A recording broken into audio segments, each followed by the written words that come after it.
Voltamos, amores, e agora a gente vai usar a nossa apostila de geografia. Como eu falei para vocês no início da aula, né? Nosso dia hoje está mais curtinho, né? A gente vai dar uma adiantada aí nas atividades, vamos ficar atentos, tá bom? E a gente vai falar em geografia sobre o sistema de orientação, né? A gente está vendo um pouquinho também em ciências, né?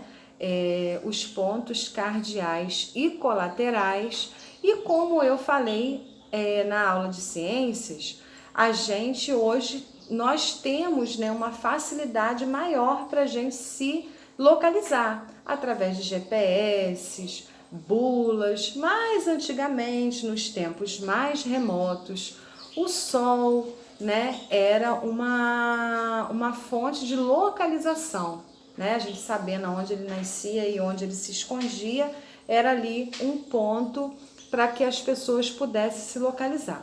Porém, além do Sol, existiram outras, né? E ainda existem outras formas de se localizar. E o que a gente vai ver um pouquinho hoje é esse entendimento de como os índios, né, organizavam a sua rotina para plantar, para colher, enfim, conhecer um pouquinho mais sobre a história deles, tá bom? Então a gente inicia aí o capítulo 8 com o sistema de orientação. Fique por dentro dos mitos e dos usos das constelações indígenas. Então vamos ver aí um pouquinho. Olhar para o céu sempre aguçou a imaginação dos povos. O Ocidente se acostumou às constelações criadas na Grécia Antiga a partir da junção de estrelas, Áries, Capricórnio, Leão, Escorpião e muitas outras, usada na astronomia e na astrologia. Essas constelações ocidentais não são unanimidades. Povos indígenas de todo o mundo, do Egito à América, sempre utilizaram as estrelas como uma espécie de agenda do clima e como bússola para a orientação. Normalmente, associado aos rituais das tribos, as constelações indígenas foram fundamentais para a sobrevivência de diferentes etnias. Seja ao amanhecer, seja ao anoitecer, os povos indígenas buscam manter uma relação cotidiana com o céu. No dia a dia, quando vamos fazer o nosso ritual à tarde, a gente se orienta muito pelo Cruzeiro do Sul. Conta Querexu, líder indígena da etnia Mibiá-Guarani. De acordo com o astrônomo Germano Afonso, os indígenas não separam o céu da terra e muito menos a fé da ciência. Para os indígenas, tudo que eles fazem tem algum tipo de aplicação prática. Quando o ser humano parou de ser nômade, eles precisaram cultivar e para isso tinham que ter uma agenda. Então, eles olhavam para o céu e faziam as coisas na terra, relaciona o astrônomo. Para conhecer mais sobre a cosmologia indígena, detalhamos as constelações do homem velho, que era chamado de verão, da anta do norte e do colibri, que era a primavera, e por último a de Edna, o inverno. Todas são relacionadas aos tupis guaranis. Então a gente vê aí, né, que eles conseguiam determinar as estações do ano através dessa cosmologia, né, de observar, verificar como estava o céu para que eles definissem as estações do ano. Então vamos ver aí o que é mito e o que não é na anta do norte, né? E a gente percebe que tem o desenho do animal, né? Que é uma anta. Então o que nós vemos aí, ó? Representa uma anta que caminha pela Via Láctea, que por sua vez é o caminho das antas.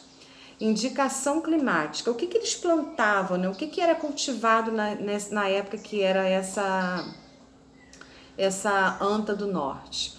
Para os índios do norte, indica uma estação de transição entre a seca e a chuva.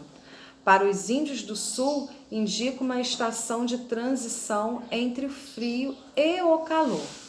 Uma curiosidade, é mais conhecida entre os indígenas que habitam o norte do Brasil, uma vez que na região sul, a anta do norte aparece muito próxima da linha do horizonte, o que dificulta sua visão.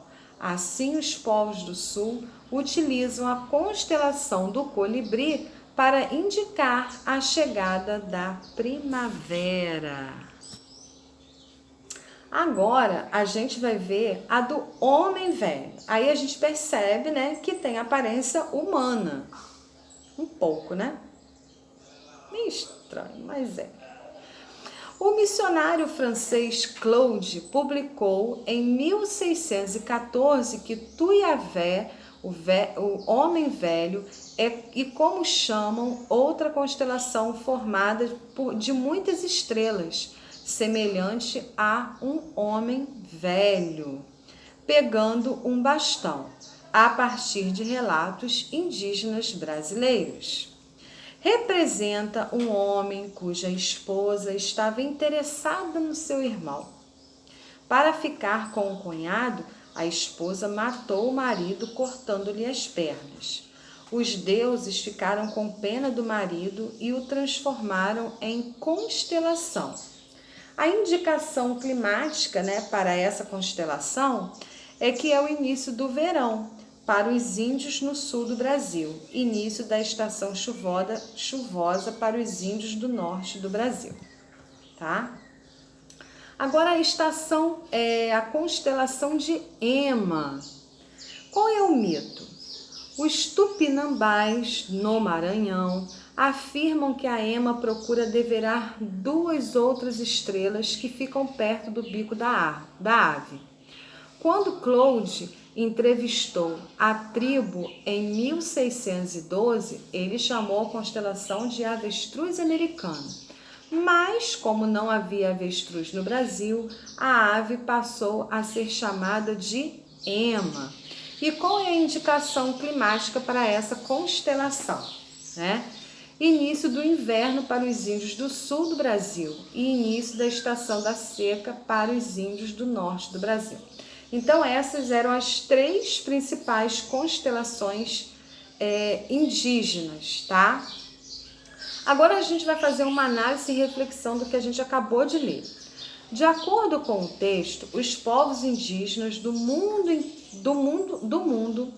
Egito à América sempre utilizaram as estrelas como bússola para a orientação.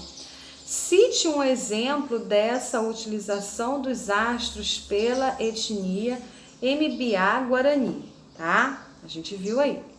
Questão 2. Explique a afirmativa do astrônomo Germano Afonso em que os indígenas não separam o céu da terra e muito menos a fé da ciência. Na sequência, página 6, questão 3. O texto mostra três constelações relacionadas à cultura tupi-guarani. Quais são elas e quais informações referentes ao clima elas representam? Então, vocês vão citar as três que nós vimos e lá onde está escrito indicação climática, vocês vão explicar a cada estação que elas representam, tá? Na questão 4 e última, de acordo com o texto, o Ocidente se acostumou às constelações criadas na Grécia Antiga, a partir da junção de estrelas como a de Áries, de Capricórnio, de Leão e de Escorpião. Faça uma pesquisa sobre a forma dessas constelações, representando-as no espaço abaixo. Então, vocês vão aí pesquisar essas quatro constelações aí, né? Que foram a junção dessas estrelas e vão especificar aí para mim cada uma delas, tá bom? Áries, Capricórnio, Leão e Escorpião. E ficamos por aqui. Volto depois com as correções, tá bom? Beijos!